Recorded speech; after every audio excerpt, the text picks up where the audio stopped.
Jadi buat saya waktu saya lulus yang saya pikirkan nggak ada yang lain ya cuma mau jadi arsitek. Tapi kenapa jadi arsitek waktu SMA? Cuma karena waktu kita ambil rapor ada teman saya perempuan nongol di atas tembok, saya di bawah, kita lagi happy-happy, ada nilai yang masih biru, nilai saya biasanya merah semua kecuali gambar sama saya. Jadi si teman ini lebih bagus nilainya. Dia tanya ke saya, lu mau masuk apa habis dari sini? Nggak tahu, lu masuk apa? Arsitek, oke. Lu apa? Kayaknya arsitek keren. Oke deh, arsitek deh. Oke, itu aja. Terus habis dari situ lulus, begitu lulus juga nilainya pas-pasan. Pinginnya masuk kalau boleh tuh graphic design. Udah itu aja. Karena dulu suka nyoret-nyoret buku lah biasa begitu. Nggak ada reason lain-lain. Nggak ada saudara yang jadi arsitek juga dengan gaji yang sangat kecil kata orang tua. Jadi si orang tua begitu saya bilang arsitek, dia bilang masuk elektro aja. Karena saya punya sepupu yang gajinya 2 kali dari sepupu saudara yang jadi arsitek.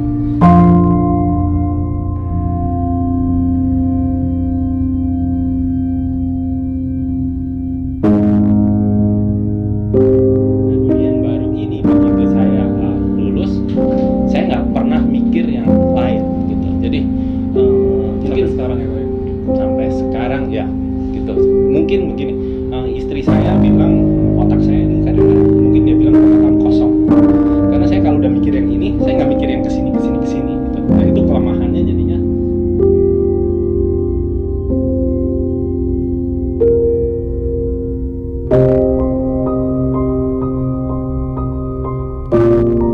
Kita ini matanya bisa kacamata kuda, tapi kalau jadi arsitek kan kacamatanya mesti lebar, fokus, lebar, fokus, lebar, fokus.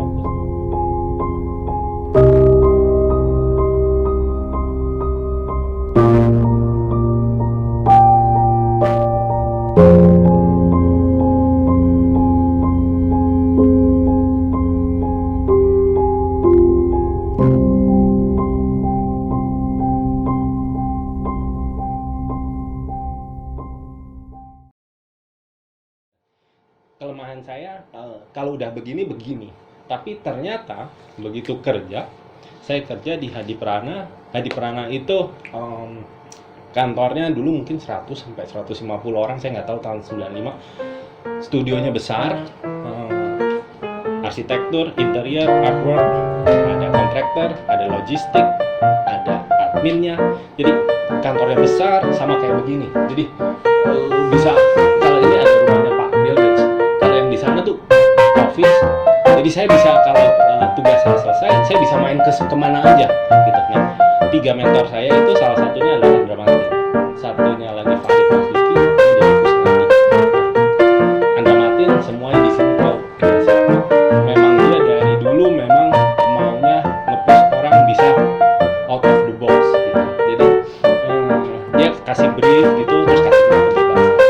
Itu saya belajar dari dia.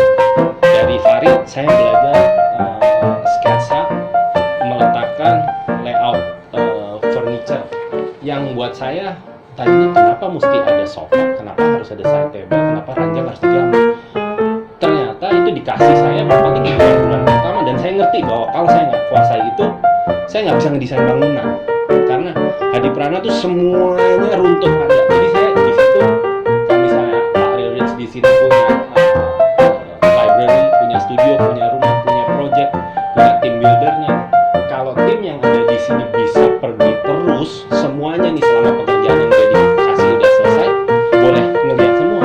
Menurut saya itu lebih dari apa yang didapat dari kampus. Nah, jadi itu ke bawah.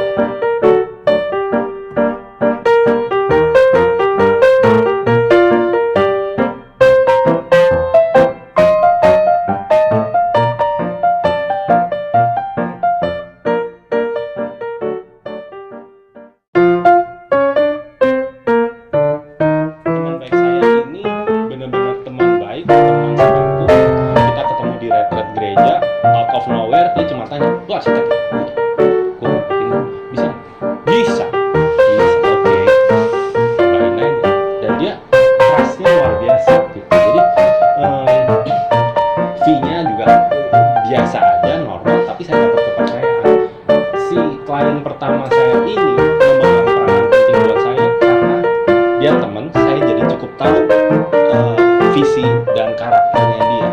Orangnya straightforward, 1+1 sama dengan 2. Jadi dia bisa tahu rumah belum jadi, gue mau pakai gembok ini ya, lu pilih tuh gembok ini. Tapi di rumah ini saya bikin satu kesalahan fatal yang dimaafkan. Jadi dia punya BMW seri 5 itu tahun 90. Seri 5 dari kapan aja tetap panjang kan. Nah, saya kan mobilnya dulu Suzuki Carry nebeng punya orang tua. Nggak pernah punya mobil gede, orang tua saya nggak mampu gitu. Jadi saya bikin garasi, panjangnya as ke as 5 meter. Lebarnya benar 6 meter. Karena di Hadi Prana dulu, wow, tahu. Belakangnya nggak ada yang ngasih tahu. Oke, bikin. Karena modulnya saya belajar dari modulnya Pak Tan. Pak Tan pokoknya ada kelipatan 3 gini. Nah, 5 meternya salah. Bagusnya Pak Tan 4,8, saya bikin 5. Udah, happy-happy. Mobilnya dia kijang masuk. Udah selesai. BMW-nya masuk. Kita apa? BMW gua masuk, pintunya nggak bisa ditutup. Oke. Keringet dingin. Tapi dia nggak marah. Dia bilang, ini BMW bokap gua kalau datang gua masuk. Tenang aja. Tapi gua nutupnya mesti begini. Mesti pintunya pakai pintu V atau pintu folding. Ya, kan nggak bisa tutup kan? Ya udah begitu. Nah, udah gitu dia bilang, dah, gua kalau parkir di sini, gua gantungin bola tenis di depan, jadi benar-benar kurang 2 cm mobilnya berhenti. Begitu nempel bola tenis ke depan, dia berhenti. Ini teman saya yang benar-benar 1+1 sama dengan 2. Gimana kalau ini kejadiannya di klien lain gitu? Udah deh, abis itu nggak pernah bikin garasi dengan as panjang 5 meter, kecuali GSB di perumahan. Apa boleh buat ya? Itu nggak bisa, apalagi kalau renovasi dan lain-lain. Kita udah tahu kalau mobil Land Rover 110 ya udah parkirnya nongol ya. Nah, jadi sekarang jadi lebih tahu. Nah, tapi awareness itu akhirnya kebawa kemana-mana gitu. Jadi yang saya nggak tahu, saya mesti mikirnya jadinya kita jadi arsitek. Tadi kalau udah fokus lagi mikirin rumah ini, terus nggak mikirin lainnya, terus mikirin yang dari kita bahwa nih di rumah kalau bagus nih gue masukin majalah, gue masukin ini begini.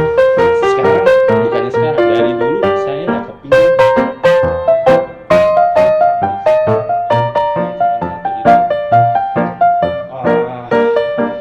Saya udah keluar dari Hadi Prana, terus saya ngerjain rumah teman itu di Permata Buana, dekat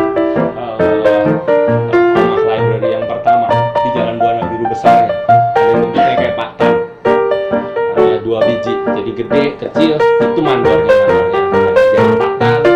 Pokoknya kenapa? Karena si klien saya itu dia bilang, gue mau rumah kayak begini, bisa nggak? Lu nggak mau bikin sama dia? Enggak, lu aja yang bikin. Nah, oke. Temen dekat kasih kepercayaan ya dengan senang hati. Jadi kita pakai mandornya Pak Tan, mau terserah lu ya. Oke. Saya bukan pembangun, jadi saya bukan kontraktor ya, cuma ada teman yang jadi kontraktor yang juga sama-sama orangnya tuh kalau dikasih tahu bukannya ngeyel, tapi merasa bahwa lain gitu. Ada bangunan lantainya keramik, terus plinnya 10 cm nongol dari dinding 1 cm, atasnya diaci terus dicat. Bisa bayangin deh. Terus dia nunjukin bahwa proyeknya dia ini, si kontraktor teman saya ini, dia bilang gimana ya? Bagus. Oke, size-nya oke, tapi detailnya nggak bagus. Itu 2 tahun sesudah saya di Hadi Prana. Jadi saya diajarin detail. Itu di Hadi Prana matanya detail sekali, dan kalau nggak salah dia photographic memory. Jadi dia kalau menggambar dan menjelaskan pakai logika, pakai gambar yang dijelasin jelas. Dia 6 bulan magang di Taliesin Westnya Frank Lloyd Wright. Jadi pas saya masuk dia sudah balik. Jadi saya kebagian ilmunya, cuma bodohnya saya saat itu saya nggak nanya lebih banyak. Tapi garis Frank Lloyd Wright-nya di Hadi Prana lewat Farid itu kental sekali proporsi.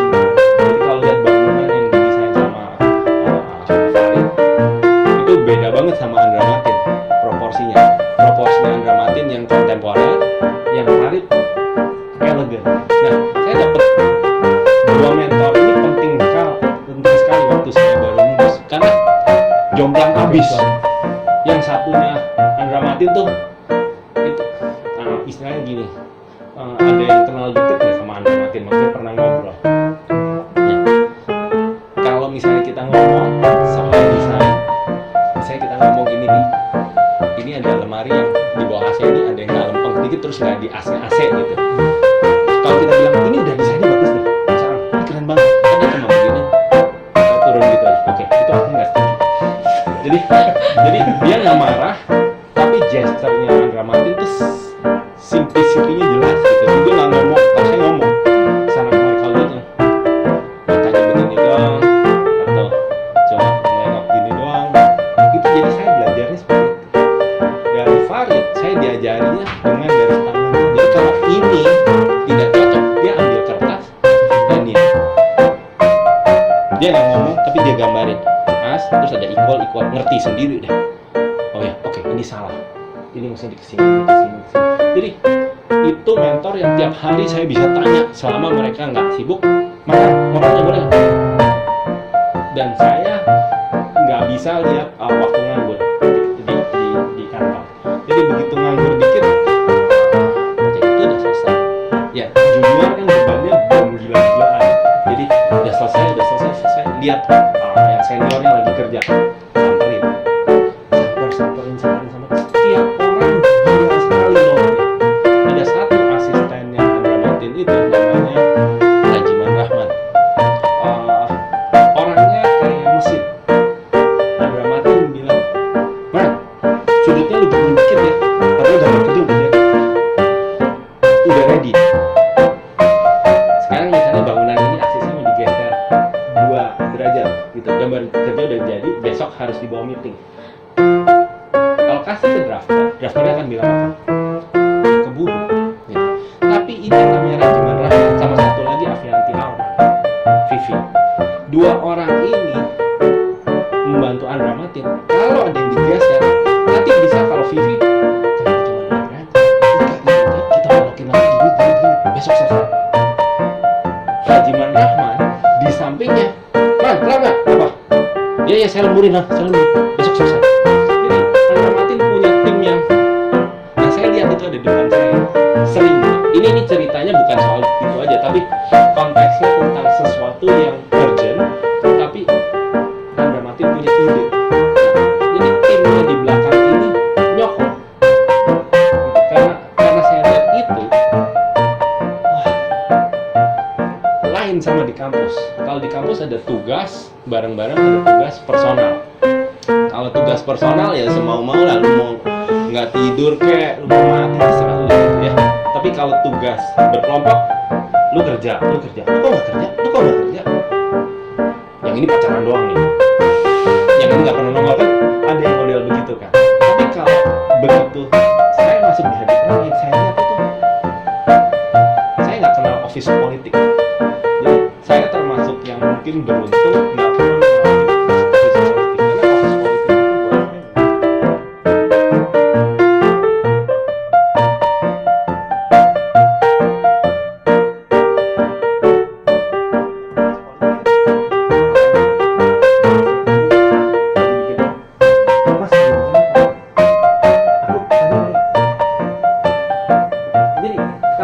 office politik itu buat saya ngapain sih nanya-nanya ini segitu.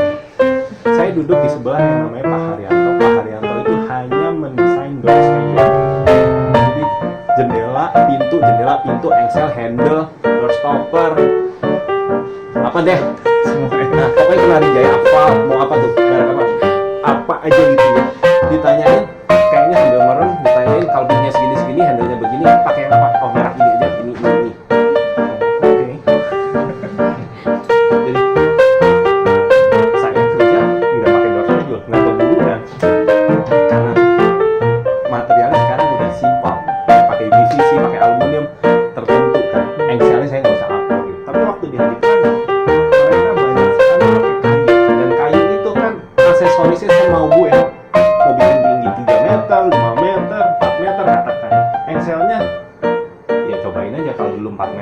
Bisa, sekarang 4,2, cobain lagi deh. Ya kan, eksperimennya begitu. Nah, tapi duduk bersebelahan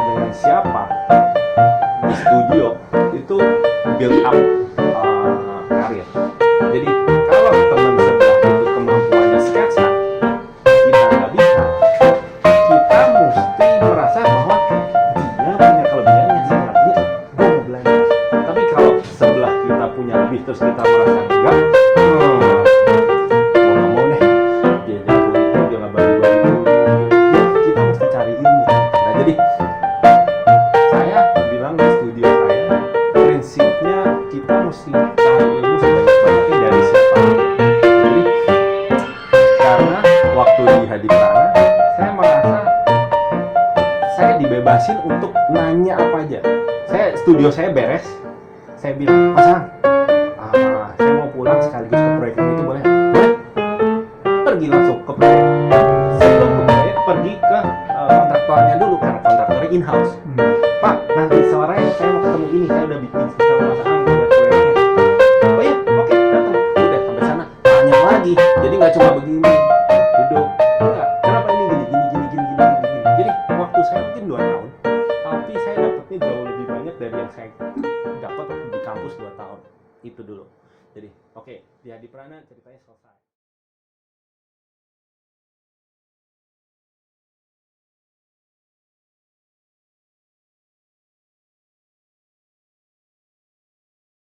Terus saya ditelepon lagi sama Andra Martin, sama Aang. Kamu ngapain? Ya, gitulah. Oke. Mau nggak kerja lagi? Kayak kalau nggak salah jawabnya langsung mau.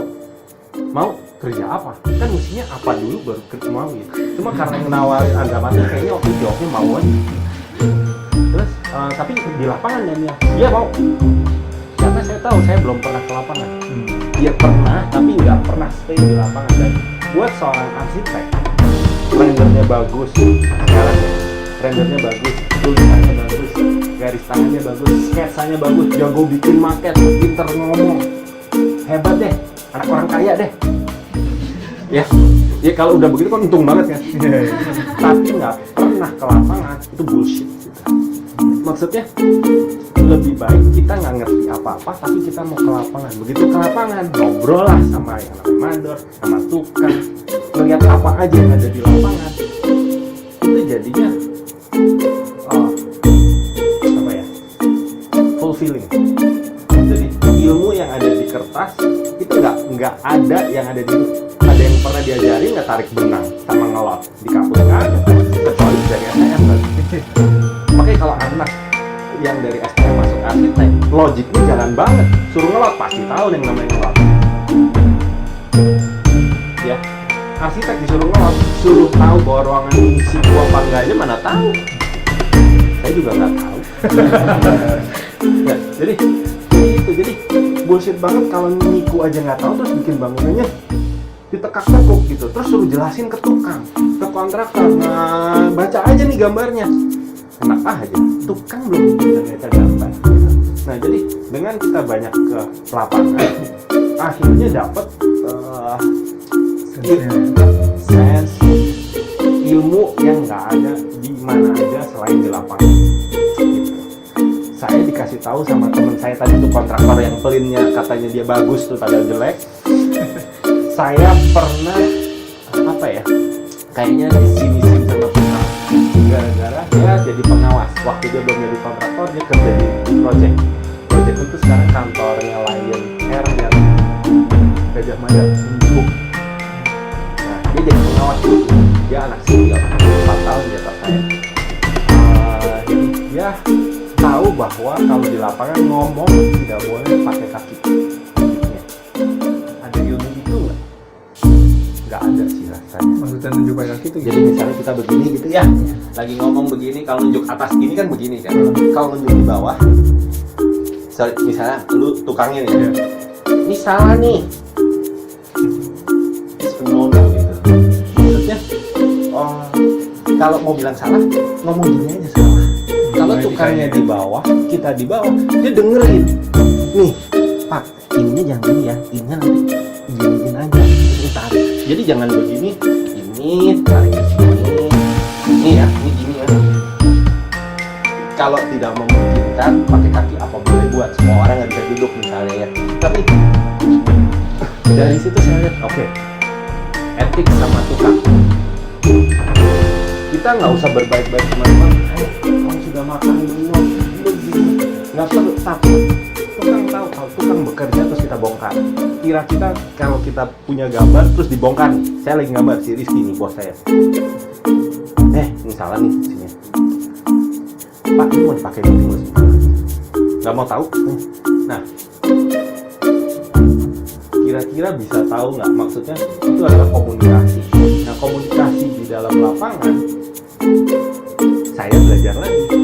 Jadi mana? Waktu Andra Martin bilang di telepon, mau nggak kerja lagi? Iya mau. Tapi ya di lapangan. Iya di lapangan. Oke. Carry Hill. Oke. Saya tahu Carry Hill. Kenapa? Di Hadi Prana kita dididik melihat resort. Resort itu salah satu yang baik saat itu dan sekarang adalah misalnya Carry Hill. Gitu. Jadi begitu bilang Carry Hill, iya mau. Siapa nggak mau? Sekarang kalau misalnya di sini yang aktif juga nih, Remkulhas bikin proyek nih, di samping proyeknya yang bagus deh gitu ya. Mau nggak kerja di sini? Ini Remkulhasnya bakal datang tiap bulan. Pasti. Iya kan gitu. Nah, jadi saat itu kan belum segila sekarang Starchitect-nya. Jadi Carry Hill tuh udah luar biasa banget dan sekarang juga luar biasa. Jadi oke, mau. Nah, saya dites dari 3 arsitek. Yang satu adalah arsitek site arsiteknya yang biasa handle proyeknya Carry Hill. Perempuan, saya nggak pernah ketemu. Satu lagi juga orang Indonesia, satu lagi juga saya. Nah, kita di interview, akhirnya saya kepilih. Saya nggak tahu kenapa kepilih. Begitu kerja hari pertama, datang, datang. Dikasih gambar, dikasih ruangan, ini komputernya buat ngetik, ini biayanya kamu. Teman saya itu adalah site engineer, orang Filipina yang lebih saya. Oke, namanya Clement. Oh, Clement, what should I do? Just follow me. Oke. Saat itu lapangan tuh masih fondasi, tanah merah, jalannya masih ya oke. Proyeknya 7 rumah, desainnya Carry Hill untuk Hong Kong Bank. Tanahnya 1,2 hektar di Kemang Selatan. Jadi daerahnya familiar karena di Prana, di Antasari ini sejajar di situ. Nah, saya kutak-atik di sini. Kalau di studio saya dapat gambar, dapat tugas, saya dapat tugas. Oke, Andra Martin selalu bikin gini. Oke, kerjain deh. Nih, kamu idein ya, gini-gini. Oke. Nah, ini project apa yang mau diidein ya? Dikasih gambar kerja. Bangunnya gimana? Terus gimana? Udah, akhirnya bingung. Tapi saya udah dipilih. Udah, ikut saya aja. Oke, dia pegang jodohin, saya ikutin. Oke. Mau coba? Ya udah lihat aja. Oke. Terus gue ngapain, Clement? Udah, nanti kamu tahu sendiri. Oke. Itu berjalan kira-kira sampai 1 bulan. Habis 1 bulan, mulai nih arsitek dari Singapura. Jadi project arsiteknya itu datang. Namanya Peter Kirkness. Orang Australia, baik sekali, gambarnya bagus sekali, tulisan tangannya bagus sekali. Jadi saya dapat mentor yang langsung berhubungan saya adalah mentor yang ketiga. Jadi ini adalah mentor yang penting saya. Jadi bangunannya Carry Hill rapi sekali, modular sekali, detailnya bagus sekali. Tetap aja saya nggak tahu mau ngapain. Maksudnya karena tadinya dari studio ditaruh di lapangan. Nah, mungkin kalau arsitek baru lulus atau masih 1-2 tahun pergi ke proyek itu bingung mau ngapain. Nah, rasa bingung itu nggak enak banget. Jadi waktu bingung nggak ada yang ngebimbing. Yang ngebimbing bilang udah ikutin gua aja. Nah, dia struktur. Gua arsitek terus gua disuruh ngapain ya? Oke, sesudah sebulan si bos datang. Oke, Daniel, ini gambarnya gini. Oh, oke. Tugas gua adalah lihat gambar arsitektur, ini harus diimplementasikan ke lapangan. Wah, oke. Cool. Dapat gambar dari Carry Hill kan? Waduh, keren banget. Gambarnya, tulisan tangannya, semua ini gambar kerja pakai pensil. Keren banget. Dia di Prana kan pakai snowman. Ya pensil juga, tapi kan itu masih lettering zaman dulu, masih rapi, catnya masih gede. Udah, intinya 1 tahun di situ akhirnya saya paham. Jadi gambar yang bagus nggak ada gunanya kalau nggak bisa dibikin di lapangan gitu. Jadi detail-detailingnya itu luar biasa rapi. eh, saya dari Asian culture, ini kan Western culture, tapi Western culture ini mendesain untuk Asian culture gitu. Jadi saya ngeliat gila, saya nggak pernah dapet gitu. Jadi maksudnya ngebayangin itu aja 1 tahun kita kerja di lapangan, itu buat saya 2 tahun di studio, 1 tahun di lapangan. Wah, yang 1 tahun ini nggak pernah dapat apa-apa nih waktu di kampus gitu. Jadi sangat penting ke lapangan. Jadi maksudnya apa ya, kalau ini nggak paham soal lapangan, jadinya kita ngedesain nggak ada sense, gambar-gambar aja semaunya gitu. Udah capek-capek gambarnya dikasih ke lapangan, akhirnya mentah lagi. Tapi kalau kita punya sense dari orang di lapangan, dari pihak yang mengerjakan, akhirnya desainnya bisa lebih baik. Oke, dari situ ceritanya apa ya? langsung buka diri Enggak. Habis itu proyeknya udah hampir finish. Saya nggak betah, udah finishing, udah bersih semua, interior udah masuk, saya masih belum diikat. Jadi maksudnya kan ini kontrak. Saya bilang saya mau ngapain? Ini saya udah checklistin semua. Saya boleh berhenti. Karena 7 rumah semuanya udah diinventorin, kalau nggak salah rumputnya udah masuk, bingung mau ngapain. Gitu. Jadi butuh challenge lagi. Nah, tapi sebelum itu ada satu lagi yang mau cerita pohon. ya. Nah, jadi waktu di Hadi Prana saya diajarin gambar pohon sama Farid, tapi saya nggak diajarin menanam pohon. Jadi buat seorang arsitek kayaknya perlu tahu caranya menanam pohon dan pohon apa dan tinggi berapa, rindangnya seperti apa. Nah, itu saya belajarnya bukan karena diajarin, karena nggak sengaja. Di proyeknya Carry Hill itu ada satu pohon besar, kayaknya pohon saman, pohon terbesi kalau nggak salah. Nah itu sama kontraktornya kalau nggak salah agak disengaja ditabrak pakai backhoe, alat berat, karena itu ngeganggu truk, manuver segala dijatuhin supaya kalau udah rontok truk jalannya enak, cepat kerjanya. Di kontrak mereka ada, karena ini kan kontraknya sama bule, sama arsiteknya juga bule gitu. Jadi kalau mereka merusak pohon, mereka harus ganti yang sama. Pusing lah cari yang batangnya segini, terbesi saat itu. Nah, itu meetingnya berkelanjutan terus. Ngomongin pohon itu. Jadi ngomong apa balik sini, ngomong apa balik sini. Nah, jadinya saya paham bahwa oke, pohon itu penting. Jadi kita di kampus kayaknya nggak pernah diajarin landscape, at least di Tarumanegara nggak ada tuh gambar desain landscape. Pohon ya pohon aja gitu. Jadi lihat dari situ. Terus si arsitek datang dari Singapura, terus ada partnernya Carry Hill namanya Justin Hill juga datang. Itu juga yang diomongin pohon aja. Proyeknya diomongin setengah jam, itu ngomongin pohon berjam-jam sampai kontraktor akhirnya saya cari ini. Nah jadi dari situ juga pas itu udah ditanam, saya tahu lagi bahwa memang itu penting. Kenapa? Dijelasin saya dijelasin lagi. Daniel, ini kamu kalau ada pohon di sini, ini kan rindang di sini. Dan lu kan keep nature.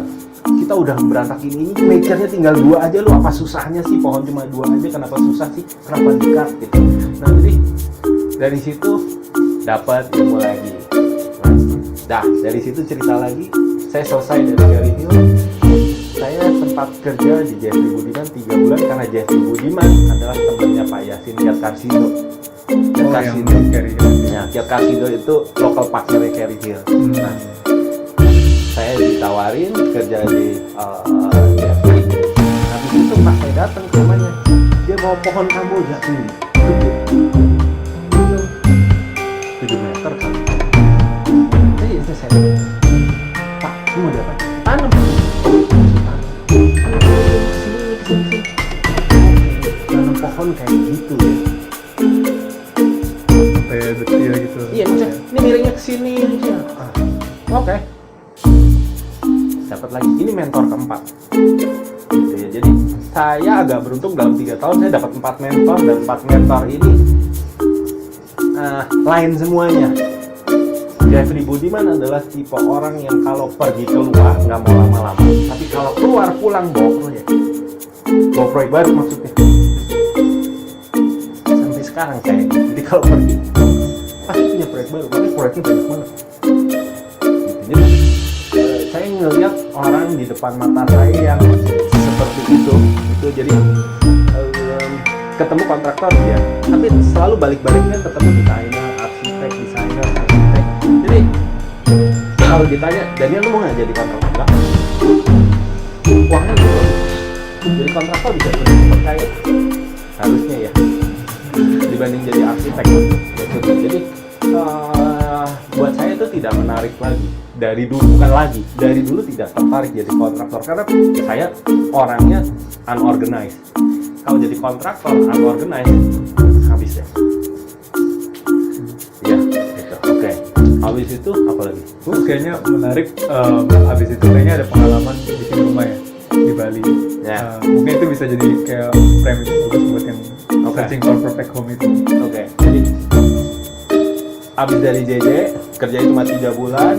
Habis itu saya saya lagi pergi pacaran, nggak bisa pulang karena ada kunjungan di Jakarta, di Ketapang. Dan saat itu lagi banyak demo. Saya bilang sama pacar saya, kita ini lagi berdua pergi gitu ya, dari weddingnya orang apa pun nggak bisa pulang. Wow, punya aja deh. Oke, kemana? Bali. Jadi si pacar langsung bilang, ayo, gampang ya. Oke. 2 minggu habis saya bilang itu saya udah di Bali. 2 minggu tambah lagi pacar saya juga pindah ke Bali. Dia pindah office-nya, cari cabang di Bali. That's it. Terus di Bali mau ngapain? Nggak tahu. Saya jual mobil saya punya mobil jelek, udah jelek jual, dapat lagi lebih jelek. Oke, jual, beli pickup. Karena orang tua saya bilang, kamu di Bali kalau nggak ada kerjaan, kamu nongkrong di terminal, bawa tuh pickup. Ya kan, sewain kan? Buat ngangkut sayur, ngangkut barang segala macam. Oh iya, logik banget. Kalau gue beli mobil sedan tua, siapa mau ngangkut barang? Ya oke, ikutin. Terus kita habis nyari, tabungannya sangat sedikit, tapi dapat kado pernikahan kan? Ya oke. Saya bilang sama pokoknya kalau sampai saya nggak dapat kerja, uang ini buat kita hidup 1 tahun cukup nih. Di Bali itu murah waktu itu. Kosnya 350.000, makannya murah, parkir nggak bayar, yang mahal handphonenya sebulan 400.000. Karena handphone pulsanya mahal sekali waktu itu. Jadi ternyata dalam 3 bulan saya dapat kerjaan lagi sama bule, kerjanya seminggu 2 kali. Saya kerja 2 minggu, ternyata saya dapat proyek saya lebih gede dari bos saya. Oke, udah bye bye. Jadi ceritanya cukup di situ. Itu kerjanya sebagai arsitek juga. Jadi arsitek juga di Canggu. Studionya enak, ngadepnya sawah, deket pantai. Saya kerja 3 jam selesai. Dia nggak ada. Dia ada di Jakarta, bolak-balik. Saya main sama Andi. Mau ke pantai, bosen udah tinggal di Bali, ke pantai dulu juga bosen. Jadi saya nggak bisa terima yang kayak begitu. Akhirnya, udah saya punya proyek lagi. Saya kerja dulu.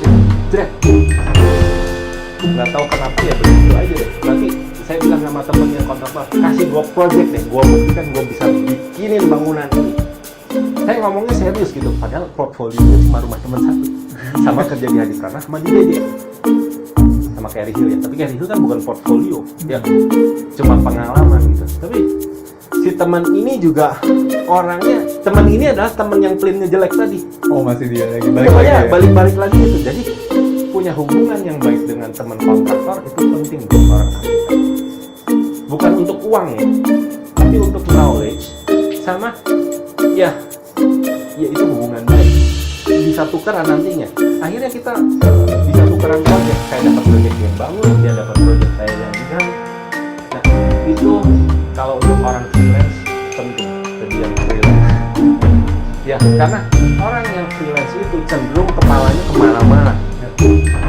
Kalau kita masih di studio yang setiap bulan kita tinggal cek, itu ada rasa uangnya masih ada.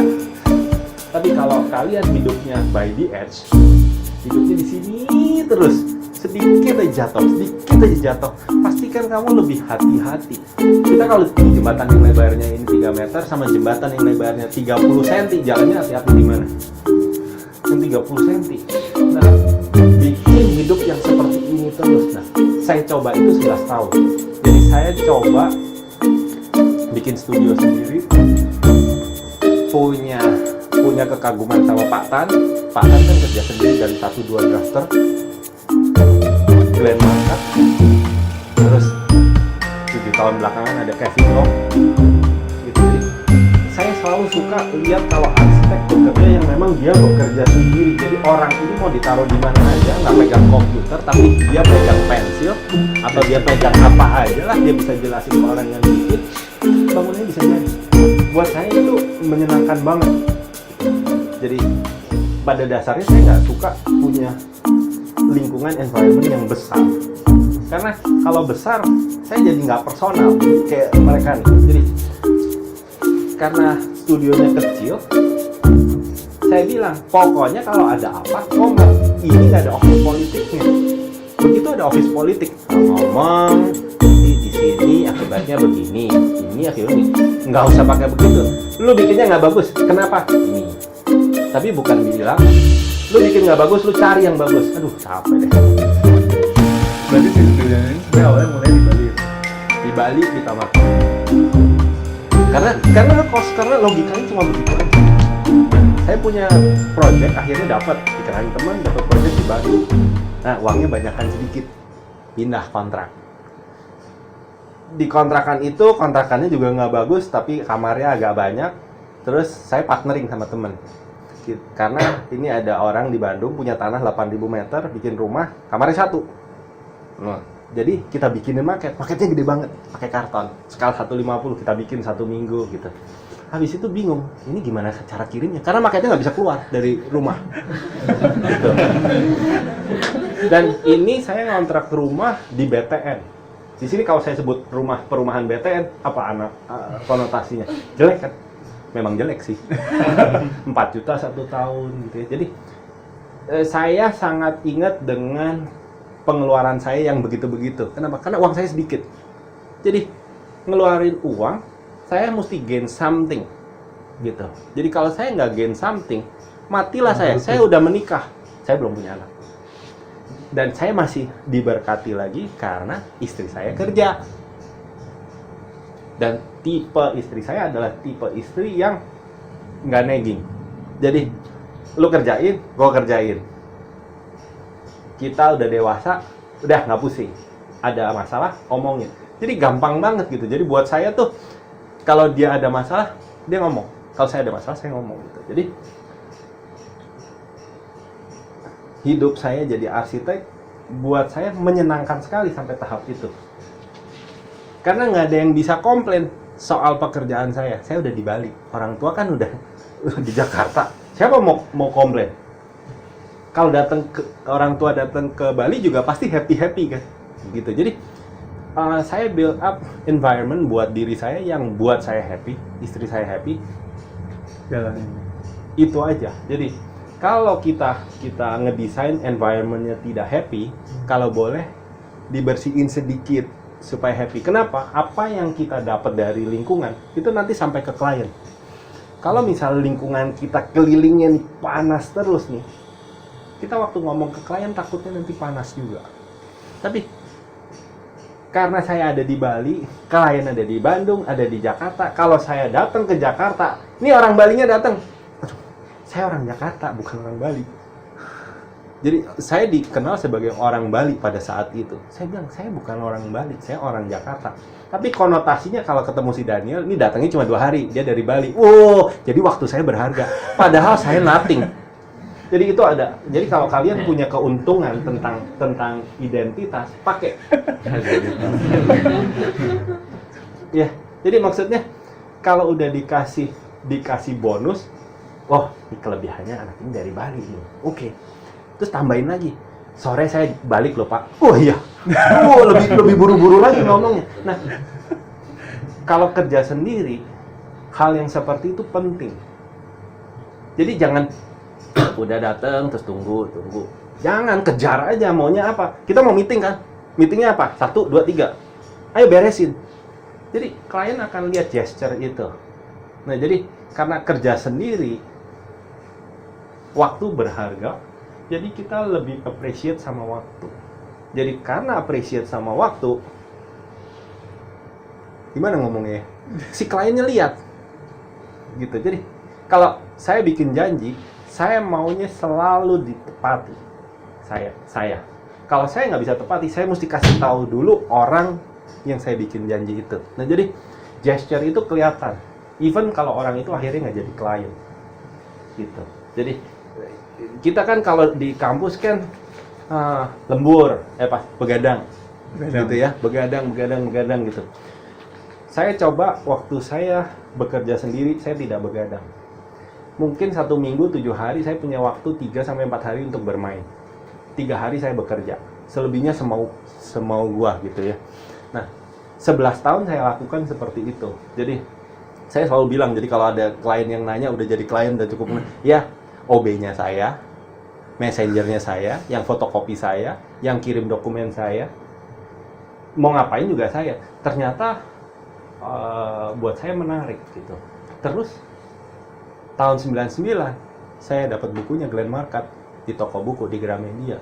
Terus saya baca, dia kerja sendiri. Ini kan opa nih. Saya waktu itu umur 28, 29, hampir 30. Glenn Markat tuh kayaknya muda, umur 60 saat itu. Ini ada orang umur 60 di Australia, kerjanya seperti ini, karyanya begini, kerjanya sendiri. Aduh, gila. Itu nggak bisa hilang. Jadi setiap kali misalnya ada kesempatan, ada teman kan punya studio, orang asistennya 1, terus 2, 3, 4, 5, 6, aduh kayaknya enak banget ya dia bisa pergi ke sana, ke sini. Gua kok nggak bisa ya? Gitu, misalnya. Tapi sesudah lihat ada Glenn Markat, apa ya? Ragu-ragu lagi. Makin yakin bisa, apalagi lihat Pak Tan.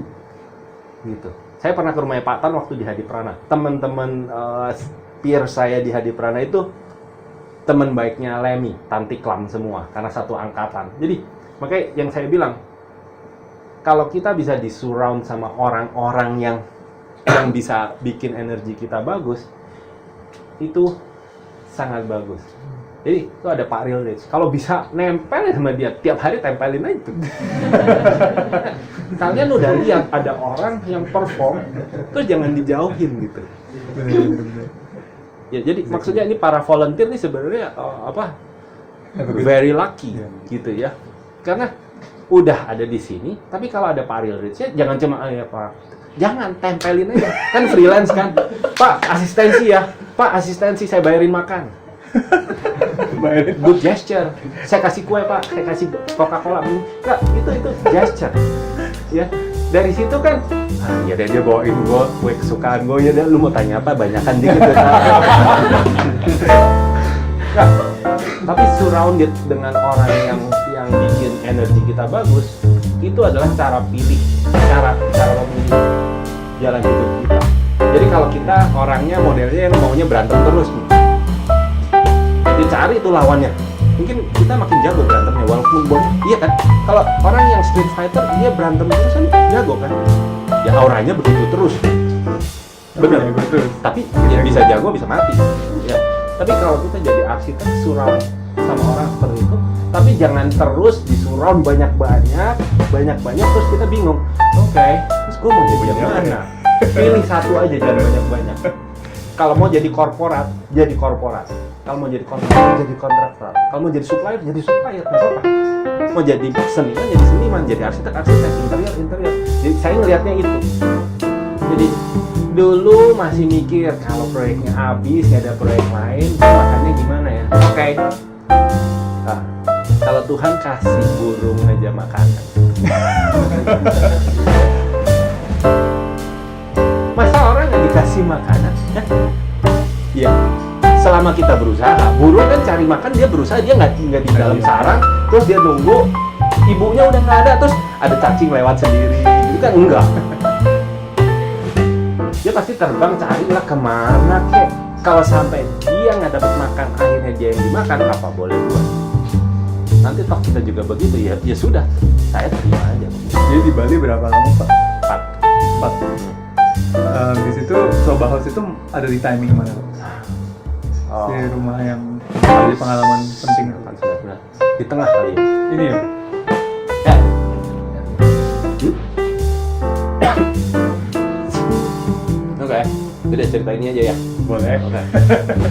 Jadi ceritanya begini, karena sudah punya proyek, ada fee-nya, terus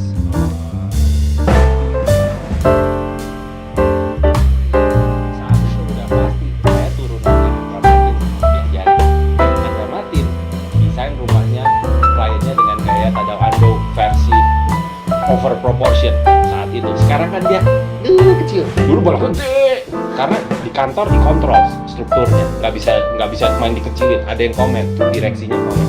Nah, Tadao Ando tahun 2000 saya pergi rame-rame ber-10, ber-11, ber-12, Anda Martin, Yori dan lain-lain deh gitu. Pergi ke Ando lah pasti, ke Awaji, kemana lupa lah pokoknya. Udah isinya kan pokoknya Ando. Oke, pulang ada Azuma.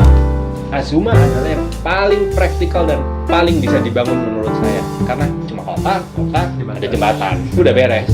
Oke, tanah saya kebetulan saya dapat. Saya beli lagi tanah ini bareng sama si kontraktor saya yang pelin 10 cm. Lagi dia. Lagi orang ini nih. Jadi saya bilang, ini teman yang baik nih. Sekarang sih nggak punya proyek sama dia, tapi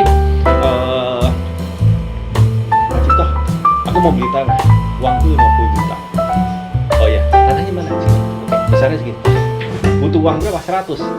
Ya, Parwan mau nggak? Nggak mikir. Oke. Wah, enak banget. Surrounded by good people. Itu blessed.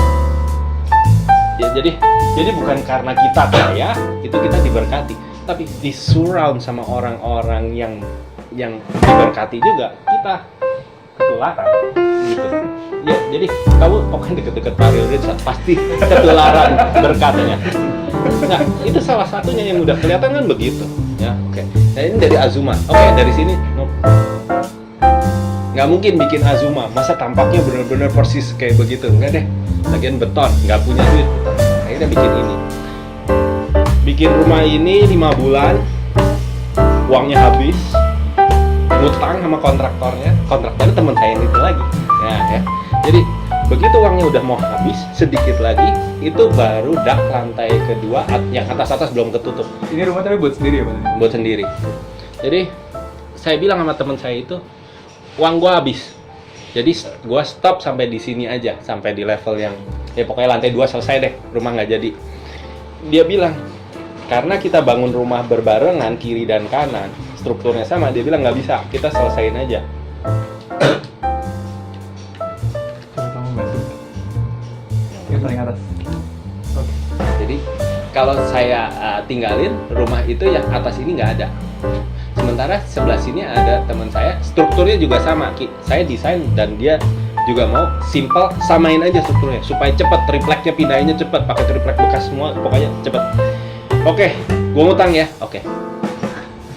Jadi ngutangnya 70 juta. Rumah ini habisnya 210 juta. Uang saya tinggal 64.000 habis itu. Jadi hidup by the edge, living by the edge, itu buat saya sering banget gitu. Jadi mumpung masih muda, kalau udah kalau kan gini, kalau masih muda, oke, beli apa? Beli motor, udah hajar aja deh. Beli mobil, hajar aja deh. Saya habisin di sini karena saya nggak suka motor, saya nggak suka mobil gitu.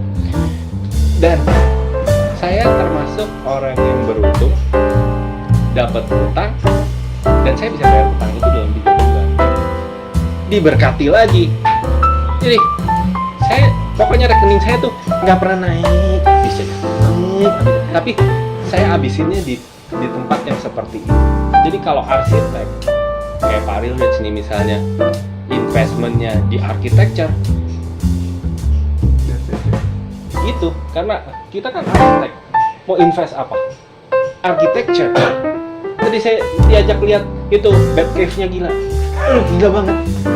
Ngiri lah, keren banget. Ya, jadi maksudnya tapi itu investment dari situ. Dari saya bikin rumah ini saya dapat nama Coba House. Jadi ada seniman kaca terkenal di Bali. Ini lagi yang terkenal dia ya, bukan saya. Jadi dia terkenal, terus saya lagi beli kacanya, gelasnya, ajak klien gini. Terus saya bilang, saya lagi bikin rumah Seki.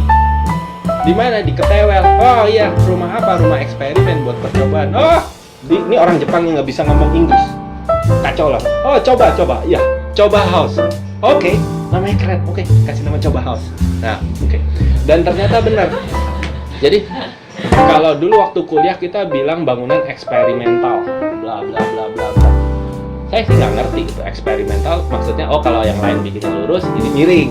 Kalau yang lain bikin miring, kita bikin lengkung. Kalau lengkung, permas aja kayak Gary. Itu eksperimental. Ternyata rumah eksperimental versi saya bukan itu. Nomor 1, saya mau bikin skylight. Nah, ini skylight. Ini kamar master saya. Plafonnya 5 meter, ruangannya 5x5. Wah, waktu jadi belum pasang jendela, enak banget. Ini dekat pantai, angin pantai. Kalau udah malam suara ombak. Wah, arsitek muda, ini umur 29 nih, ya. Keren banget nih, gila hidup gua di atas awan deh. Oke. Belum ada jendelanya, belum ada skylightnya.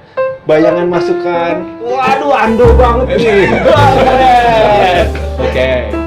Terus bikin roster, saya hitungin roster supaya nggak dipotong. Rosternya 1 piece 1.000 perak, masih murah di sana. Rumah ini kurang lebih 1,6 juta per meter loh, beton loh. Sekarang mana dapat segitu? Ya. Jadi begitu rumahnya jadi, wah indah dong. Nah, semua interiornya saya desain nih, pakai triplek. Pokoknya saya ngabisin uang 11 juta untuk ngisi rumah. Meja makan, dapur, meja studio, ranjang, lemari baju 11 juta. Murah ya? Pakai melaminto tukang bakso. Tapi putih semua. Jadi putih, catnya putih semuanya. Pokoknya kalau difoto, cakep. Nah. Bener, cakep. Saya tinggal kan?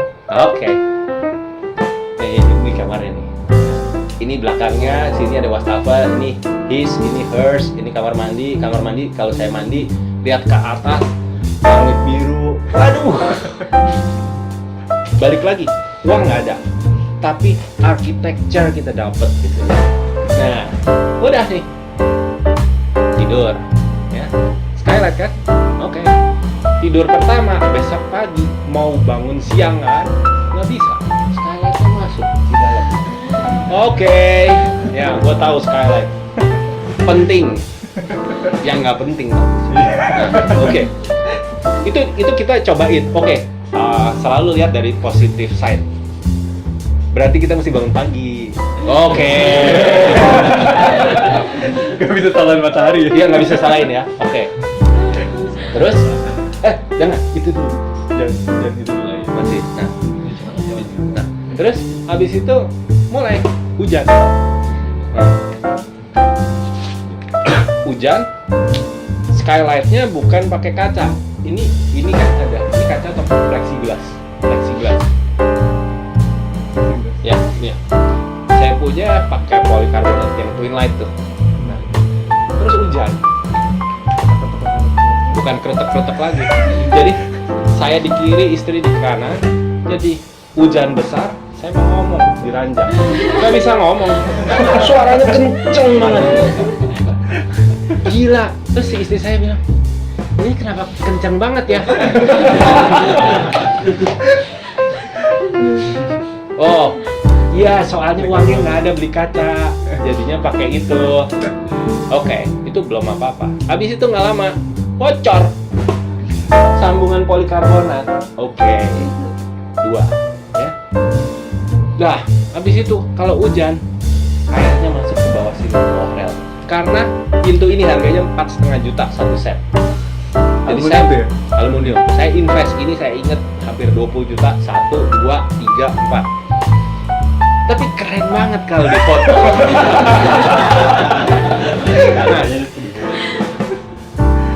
Ya, buat saya keren. Nah, tapi kalau hujan ini harus ditutup. Ini harus ditutup. Dan ada saat dimana kita kehujanan, lebat di dalam, air oke masuk sedikit, air yang itu udah kena kaca, hawanya jadi ngelekep. Oke, tropical architecture. Kan saya nggak tahu sekarang proyek-proyek yang dipakai di Hadi Prana, di Jeffrey Budiman itu kan rumah yang keren, ada AC-nya gitu ya, bahannya bagus. Ini saya nggak punya uang untuk plafon, jadi pasti dak beton, panas kan datang. Oke, belum seberapa, jadi ini ditutup. Kalau hujan, tempias, lebar ruangan tuh 5 meter. Di Bali kalau hujan plus angin, ruangan saya itu tempiasnya 2,5 meter. Jadi bisa dibayangkan kalau saya desain ini untuk klien, saya bilang ini rumahnya bagus banget, pasti enak ditinggalin. Jaminannya apa? Tinggal di rumah sendiri aja tempat habis. Jadi setiap kali hujan di musim hujan itu bisa tiap hari. Pokoknya itu pel yang apa? Yang pakai apa? Scrub, ya Pak? Itu udah ada di situ lah pokoknya. Standby di kamar. Nah, oke, kita kasih kray, ya kan? Kray plus angin apa? Hancur akhirnya ke dalam. Kraynya ke sini gitu. Dikasih batu di sini kurang berat, harus dimatiin. Lagi-lagi kenapa Pak nggak pakai sunbrella yang bagus gitu? Nggak ada duitnya. Balik lagi, ini kan rumahnya namanya coba house, buat cobain semuanya. Dan rata-rata gagal. Jadi skylight gagal, space, salah. Pokoknya space-nya tinggi, AC-nya boros, gitu. Jadi saya cobain semua, saya bikin courtyard di rumah. Oh ternyata courtyard itu salah satu yang berhasil. Saya nggak pernah tinggal di rumah courtyard kecuali rumah saudara. Rumah saudara itu saking gedenya courtyardnya nggak berasa karena saking besarnya. Nah di sini courtyardnya 5x6. Jadi oke. Courtyard ada pohon. Ternyata pohon ini bisa menjadi divider antara dua masa. Oke. Karena pohon. Terus pohon itu ternyata ditanam. Oke. Pohon itu ditanam daunnya rontok ya. Sekarang kalian kalau dapat klien, banyak yang minta pohonnya mau yang rindang tapi nggak mau yang rontok. Pakai plastik nggak mau, dan saya juga nggak mau pakai plastik. Kan jelek banget. Jadi apa? Mindset. Akhirnya kita tahu bahwa kita harus nyapu daun dan nyapu bunga. Karena ini Kamboja cendana yang bunganya banyak sekali dan jatuh dan memang wangi. Nah, salah satu eksotismenya itu yang bisa saya bawa ke proyek-proyek saya berikutnya. Jadi klien-klien saya tuh cenderung dari daerah yang di Sumatera atau pokoknya yang hidupnya tuh terkungkung di dalam ruko, yang nggak pernah lihat taman, yang merasa bahwa Kamboja itu pohon kuburan. Eksotisme itu akhirnya dapat karena rumah ini. Jadi bangun gitu ya, anginnya bawa wangi, waduh enak banget. Berarti oke, anginnya dari timur. Jam berapa segini? Nah jadi aware. Bayangan jam berapa? Angin waktu hujan, deburan ombak, bocor di mana, tempias di mana. Akhirnya sesudah itu saya bikin bangunannya nggak ada, nyaris sedikit sekali yang full dak beton. Kenapa? Kapok. Kalau rumah sendiri aja hancur, apalagi rumah orang. Gimana mau bikin pertanggungan jawab bahwa ini loh arsiteknya nih, gue jatuh nih di sini nih waktu hujan, nggak bisa. Jadi itu balik lagi, saya beruntung lagi umur 30 saya punya rumah ini dan banyak gagalnya. Kalau banyak berhasilnya, saya nggak berkembang. Ini cerita saya ya. Kalian pasti punya cerita masing-masing. Gitu. Jadi yang lebih lucu lagi tetangga, ini mundurin lagi satu sorry. Sisi sebelah sini ini tanah kosong. Waktu bulan pertama saya pindah itu nyepi. Sebelum nyepi kan kegiatannya anak-anak pasang petasan dari bambu. Duah, mati lagi. Studio saya ceritanya di sini di bawah nih. Wah keren banget lah studionya, high ceiling, ruangannya lebar, warna putih, ubin semua, cat putih atas expose. Dah, itu petasan masuk ke dalam sini, jadi subwoofer. Karena masuk ke sini mental, masuk ke dalam. Waduh, gila. Nggak pakai lama, panggil tukang, ini roster semua nih, roster yang keren nih, ceritanya cross ventilasi, tutup semua pakai semen. Nah, jadi akhirnya saya mikir, oke, kalau gua bikin rumah klien gua mesti tahu klien gua ini tetangganya siapa. Jadi rumah ini pokoknya gagal aja, tapi saya dapat ilmunya banyak sekali dan nggak ada yang marahin kecuali istri, dan istri bukan marah sih. Ya tau lah, digerebengin gitu ya. Nah, itu ya. Tapi pelajaran itu penting. Jadi kalian mesti berani bikin percobaan, tapi jangan bikin susah klien. Bikin percobaan di tempat sendiri. Jadi kalau salah, ya cuma rugi uang sama waktu. Tapi kalau klien kalian jadiin percobaan, bilang dulu di depan, Bu, Pak, rumahnya beneran ya saya jadiin percobaan. Kalau gagal, memang salah saya, tapi please maafkan saya. Kalau udah ngomong begitu terus dikasih izin, kira-kira gimana? Hajar. Saya punya tuh klien-klien begitu tuh. Jadi yang bukan ngomong no budget ya, bukannya budget unlimited, tapi kalau kita kasih itu, Pak, saya bisa bikin ini. This is the safest place. Cara ini aman. Ini yang out of the box. Mahal loh ini. Mau yang mana? Mahalnya berapa banyak? Bisa dihitung nggak? Ya, tapi berani nggak? Ya, udah hajar aja. Kalau kalian ngomongnya, Pak, cobain ya, tapi takut salah loh, gini. Ngomongnya nggak pede gitu.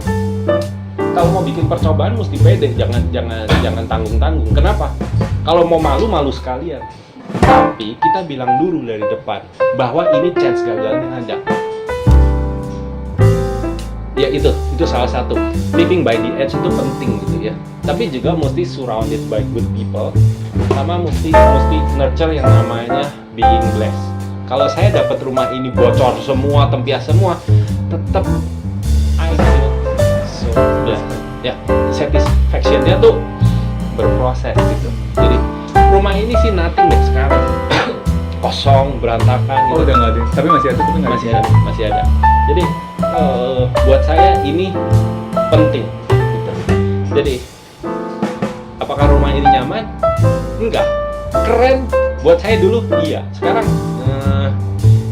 nggak tahu juga gitu ya. Jadi tapi yang pasti dalam perjalanan jadi arsitek, rumah ini educational banget gitu. Jadi bikin sesuatu yang bisa bikin kita jadi pintar. Apakah jadi terkenal? Itu akibat.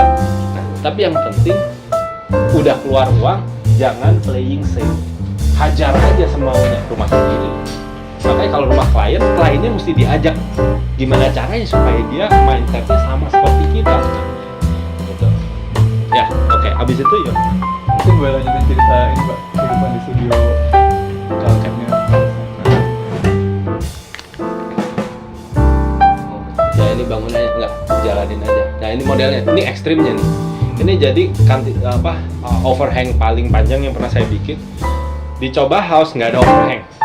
Oh, semuanya Box kan Ando. Oke. Ya. Saya mau tahu tinggal di bangunan yang kayak Ando kayak apa. Buat saya di Bali tinggal di bangunan kayak Ando, shit gitu. Saya kehujanan, turun dari mobil kehujanan, saya mau pindah ruangan kehujanan, mau ke kamar kehujanan, mesti ngepel gitu. Ini klien saya seumuran, orangnya waktu bikin rumah dan rumahnya terserah lu. Oke. Hajar. Ini tadinya sih nggak begini.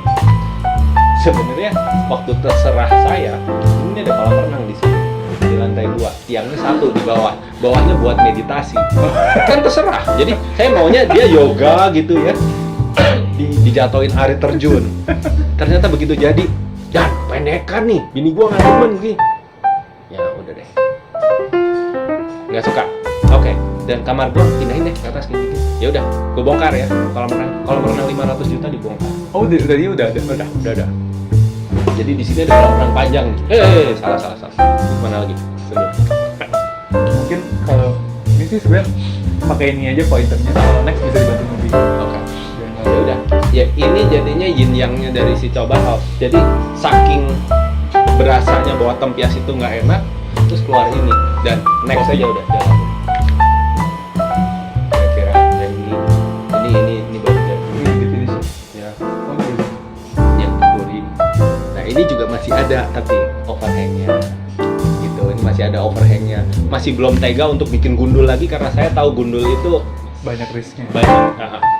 Itu yang tadi yang overhanging itu berapa? Jadi 8. 8 ya. Nah ini pohon. Jadi karena dapat klien yang bisa diajak bergila-gilaan, saya bilang, gua nggak mau tanam pohon di mana rumah lu aja lebih tinggi dari pohonnya. Kita cari pohon yang lebih tinggi dari rumah lu. Oke. Cari landscaper kan? Kok gua mau cari pohon yang lu langsung tanam tinggi. Ada nggak? Apa ya? Cari, dapat. Waktu itu dapatnya Ketapang Kencana.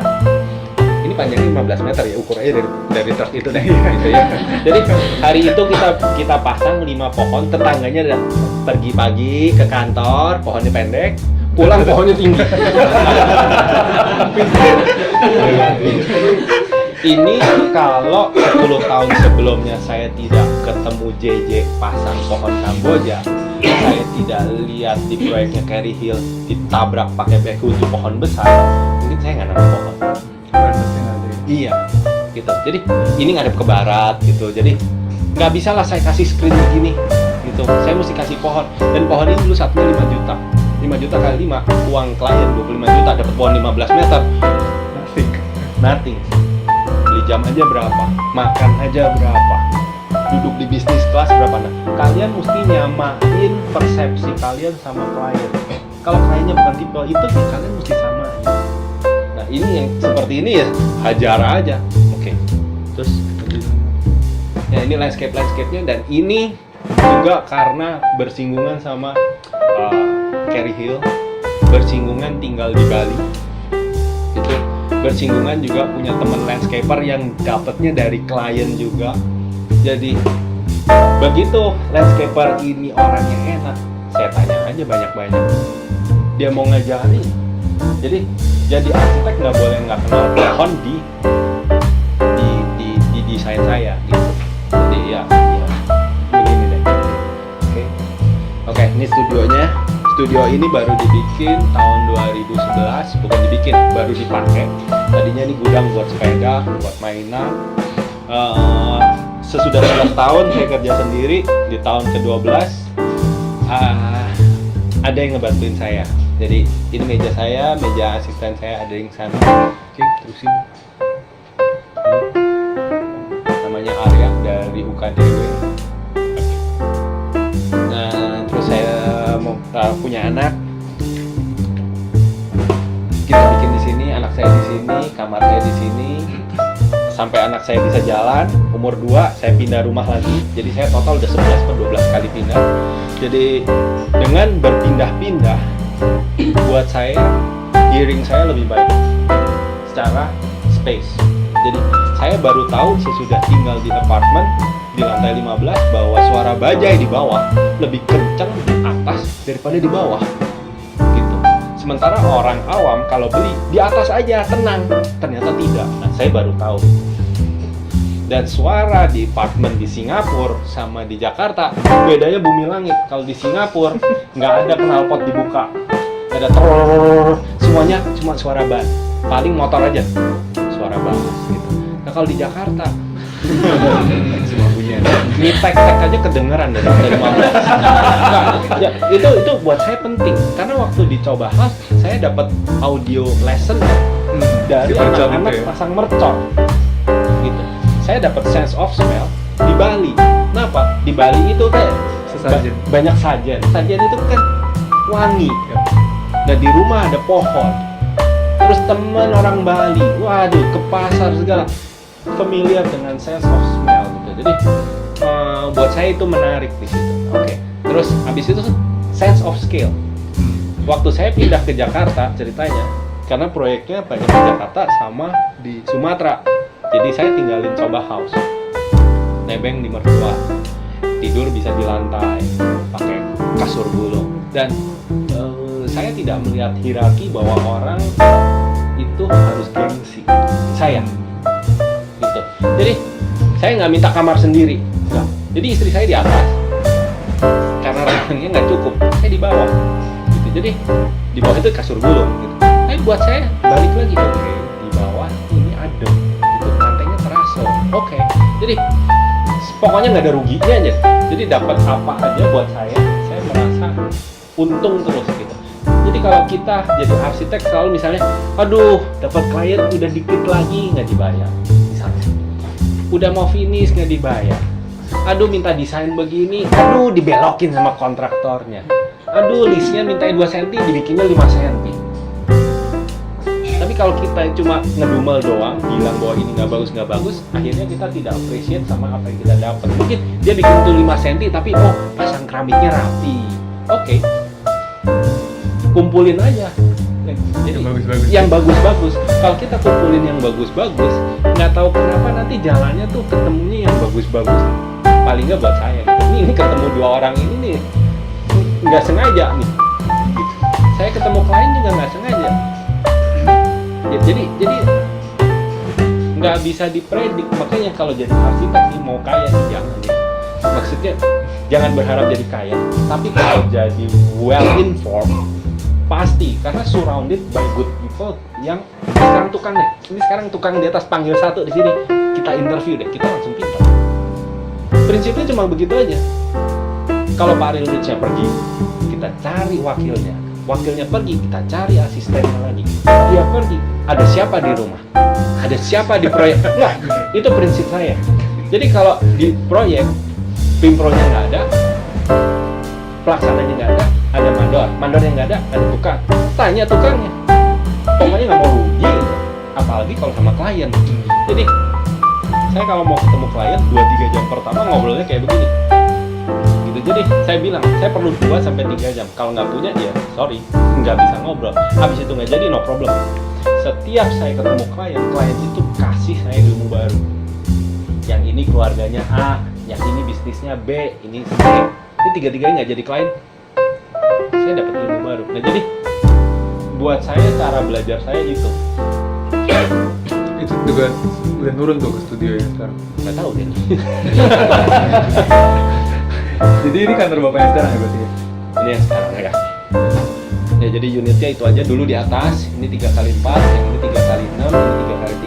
Dulu di atas udah selesai, pindah ke bawah. Ini jadi gudang material. Terus ada lagi si Tobi masuk. Akhirnya mereka pindah ke sini, saya di sini. Dah, itu aja. Oke. Udah, kira-kira gitu. Ya. Nah, ini studionya. Gak ada apa-apanya nih studionya dibanding di sini. Kecil banget.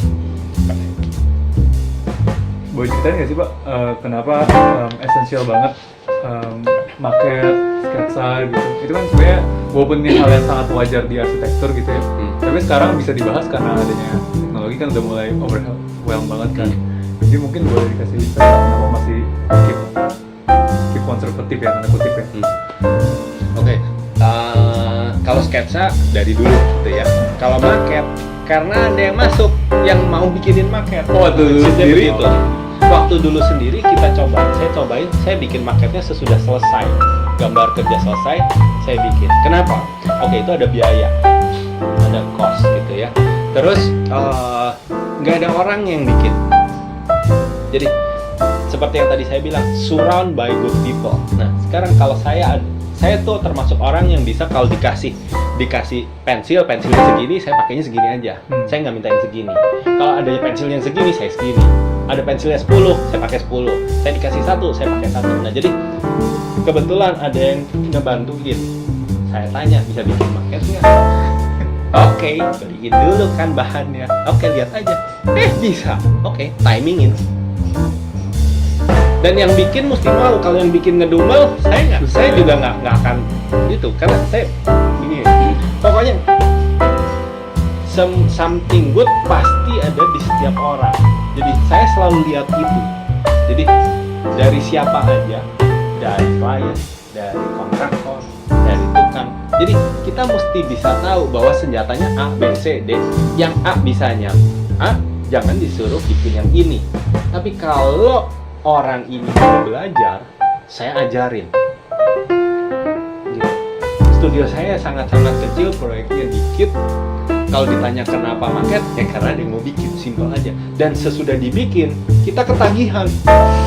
Udah gitu toko penjual marketnya itu 3 menit dari studio. Wah, enak banget. Murah, deket, ada yang mau bikin, ada klien yang appreciate. Oke, mulai build up itunya. Tapi sebelum ini sebenarnya basically sketsa. Bikin marketnya simple banget, dan market selalu market finish gitu. Dan market finish nggak akan saya rubah. Saya termasuk orang yang kalau udah begini nggak saya rubah-rubah. Jadi klien minta itu oke, tapi gue nggak rubahin ini. Kita rubah di lapangan, tapi tidak major. Jadi kenapa? Karena waktu ngedesain itu bentuknya adalah proses, bukan alternatif. Kalau yang saya rasakan kalau ngedesain dengan alternatif, itu capeknya setengah mati. Punya klien A, kasih alternatifnya 5. Oke, dari yang A, jadi alternatif 1 yang bagus pintunya, yang ini yang bagus plafonnya, ini bagus warnanya, ini batunya, ini atapnya. Gabungin deh lu. Mana bisa? Enggak, saya. Jadi, saya bilang, saya nggak kasih kalian alternatif oke, tapi saya ajak kalian bareng-bareng dari A sampai Z. Lu mau A sampai Z balik A lagi, gua jabanin selama lu ikutin prosesnya. Fair enough, kenapa? Ini rumah mereka, ini uang mereka. Saya selalu bilang, kalian boleh punya uang, tapi harus punya waktu. Kalau kita mau kerja sama. Kalau nggak punya waktu, kasih gambar, pergi dulu keluar negeri 3 bulan, pas pulang lupa. Saya ini juga lupa. Nah, jadi seperti itu. Nah, begitu ada market, udah ketagihan deh, bikin. Kliennya ditunjukin, nggak usah pakai gambar lagi sekarang. Sketsanya ada, lihat sebentar, habis itu lihat marketnya. Oh ya, ya udah, cepet banget jadinya. Ya udah, jadi ketagihan. Gitu. Oh jadi sebelumnya memang baru mulai ketika ada Nih, dari Nobi. Sebelumnya ada sih, ada satu hasil lagi. Itu karena proyeknya agak ribet, kita coba bikin. Itu udah.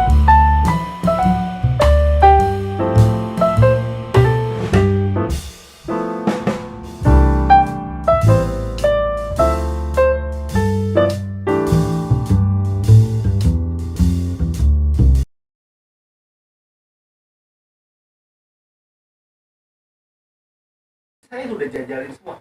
Oke. Itu lantai di bawah, itu hasil mockup 15 tipe yang berbeda. Wah, saya happy banget. Saya bilang, Pak, ini saya mockupin ya 3. Dan kenapa 3? Yang kemarin kata lu ada A, B, C, ini. Mesti bayar loh. Iya, gue bayar. Ya udah, tuh dengar dibayar. Karena kontraktornya kan mikir, gue bikin ntar gue cas lu nggak mau bayar. Kira-kira begitu kan. Sekarang kalau satu mockup 1 juta, 15 juta kan. Ya memang proyeknya ada nilainya gitu ya. Tapi kan kita kasih nalarnya dulu bahwa kita suruh orang kerja, lu bikin rapi, lu mesti bayar. Kalau nggak mockupnya nggak rapi karena dipikir nggak dibayar, rugi deh si owner. Nah jadi owner ini adalah owner yang saya bikin seperti 3 rumah aja. Jadinya dalam 3 tahun saya happy sekali. Dan dia welcome sama semua klien saya. Diajak ngobrol, dimasakin pisang, dibikin teh kalau dia ada. Pokoknya seolah-olah saya datang gini-gini aja, dia servis dulu. Jadi memang orangnya baik. Jadi kalau dapat klien yang begitu, kan happy. Nah itu yang nggak bisa didapat di public building. Kecuali public buildingnya itu ownernya juga suka sama architecture. Jadi dia enjoy gitu. Jadi gitu. Tapi kalau ketemunya, makanya berusaha selalu ketemu sama ownernya. Kalau nggak ketemu sama owner, capek deh. Gitu. Nego apa aja, nego barang, nego desain begitu, semuanya saya lapor nanti dikabarin. Ngomong cepet aja kan, ini ngomong begini ya. Kita ngomong kan pakai energi kan. Energi ini kan nyampe. Kalau nyampe, enak banget. Bukan soal dapat uang, tapi dari A sama B akhirnya jadi C. Tapi karena proses discussion, ini yang 2 ini tabungan ilmu. Kan ada orang yang selalu mikir gini, Gue disuruh Pak Rilrich pergi ke sono, meetingnya lama. Anda akan begitu kan? Di balik pikirannya, gue tahu meetingnya lama, berarti gue mesti dapat sesuatu yang setimpal. Gitu aja. Meeting sama PM, misalnya. PM kalau yang dipakai sama public building, yang udah senior, pasti ada ilmunya. Meeting sama supplier, subkon, yang sudah jago, pasti ada ilmunya. Meeting sama tukang, pasti ada ilmunya. Ajarin aja, nggak mau rugi. Nah, apalagi kalau kliennya pintar. Kalau kliennya pintar, kayak si Pak Rilrich sih, arsiteknya pintar, tongkrong aja. Kalau nggak diperah begitu dapet banget. Dia kan mau cerita. Tipe orangnya. Ada orang yang nggak bisa cerita. Lu korek gimana juga nggak bisa. Ya udah, belajar dari buildingnya. Iya kan? Tapi kalau ini di depan mata bisa ditanya, tanyain aja. Nah. Oke, ada lagi? Ya. Kalau menurut Bapak udah punya apa ya, karakteristik tertentu yang bakal fokus ke arah situ. Misalnya dengan Bapak punya yang bikin ado-ado tadi di Bali, Bapak nggak bikin lagi kayak gitu, nggak akan eksperimen gimana caranya itu bikin lagi. Atau misalnya ada gaya-gaya lain, Bapak akan ngarahin ke sana, atau emang udah matangnya tuh saya seperti ini kira-kira. Oke. Ini jawabannya seru. Jadi kalau googling si Glenn Markat tuh punya anak. Dia meninggal, anak laki, arsitek juga, istrinya anaknya juga arsitek. Anak yang meninggal kalau nggak salah kanker paru-paru, umur 45-an. Jadi waktu anaknya meninggal, si Glenn ini nggak bisa kerja selama 1 tahun. Wajar. Si Glenn bilang di artikel tuh, mesti di googling, nggak inget. Dia bilang arsitek itu umur 40-an itu baru mulai belajar jadi matang. Saya baca begitu, terus ketemu si Opa di sana. Gue masih punya 40 tahun lagi nih. Jadi kalau ditanya masih gayanya udah matang, belum matang. Belum ada apa-apanya. Kalau udah ngelihat si Opa-opa itu, ngelihat Patan ya, ngelihat Patan bikin kusen aja, itu bisa nangis aja. Saya coba bikin kusennya Patan dari tahun 97. Nggak pernah bisa, sampai sekarang. Kontraktor tuh disuruh bikin persis, belum bisa. Dulu pernah hampir dapat klien yang sangat suka sama Patan, anak muda. Dia suruh saya ngedesain, tapi saya tulis di kontrak begini, kalau sampai lu pilih gua, kontraktornya harus kontraktornya Patan. Kenapa? Karena gua mau belajar. Ternyata dia bilang, sudah kita pikir-pikir, gua sama Patan aja. Ya udah, lu sama Patan aja, tapi lu boleh nggak kasih gambar itu? Dia kasih gambar, belajar lagi. Nggak dapat kerjaan tapi dapat ilmu kan. Nah, sekarang kalau bikin kusennya Patan aja belum bisa, gimana saya mau disebut Patan? Susah banget kusennya Patan tuh mesti, itu kan lockdown tuh, close-nya di sini, nggak ada cepretan hajiannya, catnya bersih. Kalau melihat cuma 2,1 kali 1 meter gitu, kok nggak bisa gitu. Kalau bikin kusen mahal bisa, pakai jati, handle-nya bagus, tebelin kiri kanan gini bisa. Tapi kusennya Patan, saya nggak bisa bikin. Masih lagi pertanyaan saya tuh misalnya kita dikasih satu klien yang mungkin kita bisa menyalurkan ego arsitek kita. Ya sama.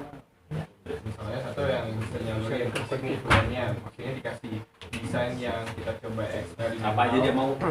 Ini satu lagi klien yang udah kasih tahu saya maunya kayak gini, yang benar-benar nggak sesuai, misalnya rumah klasik dicampur sama gaya-gaya apa Jawa, entah, jadinya kayak ya kita jadi terpaku sama itu. Nah kalau misalnya pada kasus itu biasanya ya kita tetap ngambil proyek yang ini, tapi kan kita jadi meriset juga gimana membenarkan tipologi desain yang kayak gitu.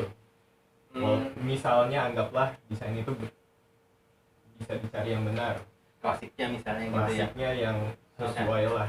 Oke. Tapi kan jadi nggak fokus. Saya nggak pernah coba gitu. Kalau bisa enggak gitu. Kenapa? Ya kalau bisa enggak. Jadi gini, kalau saya mau jualan nasi padang, saya mau jadi jualan nasi padang yang expert. Saya nggak mau jadi jual bakmi, karena nasi padang itu untuk jadi expert butuh waktu. Expertise itu buat saya adalah sesuatu yang nggak bisa dibeli. Itu yang bisa hanya dijalankan bersama waktu. Karena kalau kita belum coba yang ini belum matang, kita udah coba yang ini. Jadi belum jago bikin rendang, udah coba bikin bakmi. Belum jago bikin bakmi, bikin nasi goreng. Jadi saya nggak mau, saya maunya yang ini aja. Nah, jadi nanti kesaring waktu ketemu. Gampang aja kok. Kalau udah ada bangunan, ajak, udah itu kelihatan kok. Nggak selera aja kliennya sama bangunan kita. Ya udah, mau diapain? Biarin aja. Makanya keuntungannya punya studio kecil adalah ada kebebasan pilih proyek. Kalau rumah ya, karena overheadnya kecil. Kalau kantornya besar, overheadnya gede, ya mesti timbang-timbang. Gitu. Nah jadi mesti pilih. Balik lagi kalau bicara soal style gitu ya. Saya lihat opa market sama si ini yang barusan. Sebelumnya saya lihat Paktan. Karena nggak ada yang lain. Lihat market cuma di buku. Gitu. Kan saya nggak tahu buku ini bener apa tipuan kan. Ya. Maksudnya bisa aja kan arsitek itu yang bagus aja yang di buku, yang nggak bagus yang buat makan nggak dikeluarin. Grand market itu semuanya dipikirin. Tuh sampai capek gila lihatnya. Hebat banget. Nah jadi saya lihat orang yang jalannya ke sana, ya saya mau ke sana deh. Karena hidup cuma sekali. Kalau saya nyobain sekali klasik dan klasiknya ternyata dihargain orang, fokus kita bisa berubah. Kalau kita rendangnya ini belum enak, tiba-tiba bakmi yang masih tanggung-tanggung dibilang enak dan laku, akhirnya kita nggak jadi jualan rendang, jualan bakmi. Padahal sekolah saya di sini gitu. Mentor saya bukan klasik, bukannya saya hapus klasik karena saya nggak diajarin. Jadi saya tahu diri bahwa kalau ditanyain profil gini bagusnya gimana, wah bener nggak tahu deh. Sekarang jahit baju pengantin A sama B sudah beda. Masih paksa nggak? Yang satu banyak rendahnya, yang satu ini cuma kayaknya dikit banget. Terus yang ini suruh banyak rendah, yang ini kayaknya dikit hancur. Kecuali ada yang multi talent, kayak Pak Irianto, itu serbajak, itu sih gila banget. Memang dia bisa seperti itu. Saya. Jadi kalau ditanya, kalau saya, ya saya pilih, saya bikin nasi goreng aja deh. Sekarang. Karena siapa tahu karena kata Grand Market umur 40-an itu baru start matang, belum matang. Jadi kalau saya umur 80 terus lihat Oscar Niemeyer meninggal berapa? 103. Itu pikirannya pokoknya gue mesti sehat. Niemeyer masih bikin sketsanya yang anti gravitasi begitu. Nasi gorengnya dia kan makin advance. Nah saya mau begitu. Ya, jadi mesti fokus. Tapi yang bikin nggak fokus tuh selalu ekonomi. Fee-nya lumayan. Ambil nggak ya? Kadang-kadang begitu. Ya udah itu jalanin aja mana yang cocok. Saya pernah sih bikin rumah klasik dulu. Saya ceritain ya. Fee-nya 5 juta. Fee saya kerja berdua. Drafternya dapatnya 3 juta, saya dapat 1 juta, teman saya 1 juta, karena kita salah itu di rumah klasik. Jadi gambar kerjanya saking kita mau bagus, gambar kerjanya lebih banyak. Akhirnya bayar drafternya lebih banyak daripada yang kita dapat. Ya oke. Well, kita jadi tahu mesti benar kerjanya. Dan saya tidak enjoy bikin rumah klasik. Saya kan boleh kan, orang ada yang suka rendang, nggak suka nasi goreng kan nggak boleh dipaksa kan.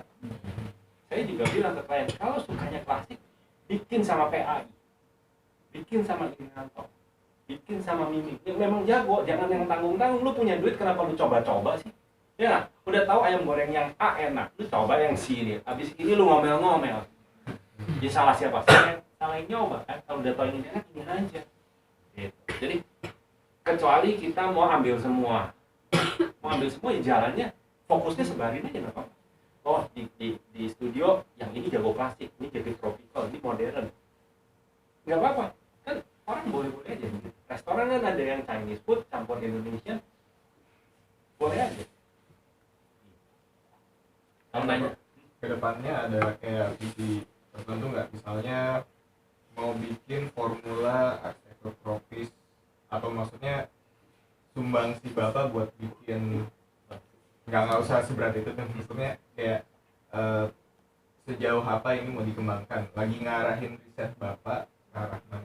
Saya maunya punya bangunan yang nyaman, terus bentuknya nggak tahu apa, tapi prinsipnya semua yang saya gagal saya nggak mau saya ulangi, itu aja. Saya masih cobain tuh pintu gundul sama jendela gundul di rumah saya, dan beneran nggak enak. Jadi kalau hujan saya mesti tutup. Saya udah tahu gitu, saya cobain lagi nggak, saya kasih kanopi. Pingin tahu seberapa tahannya, saya nggak tahan juga. Saya tahu di rumah saya itu ada yang saya tutupin semua pakai kanopi. Dan waktu saya datang saya tanya, gimana waktu hujan? Enak, kita duduk baca koran, makan pisang di sini. Kalau hujannya gede banget baru kita masuk. Tapi kalau masih kena dikit ya udahlah, basah dikit. Di rumah saya habis. Nggak, jadi kita kan iklimnya seperti ini. Jadi kalau bisa nongkrong di depan, makanya kalau liburan ke Bali kan enak banget kan.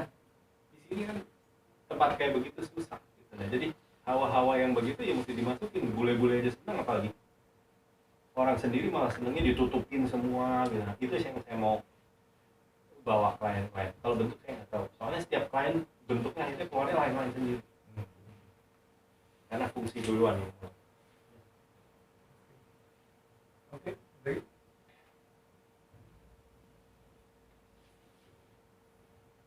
Kalau nggak ada, kita tutup kali ya. Setengah 4. Thank you Pak Daniel buat ininya, sharingnya. Kita santai kalau di sini mungkin ada yang baru berani nanya. Kalau misalnya Pak Daniel ada waktu boleh gitu ya. Tapi mungkin kita apresiasi terakhir lagi Pak Daniel.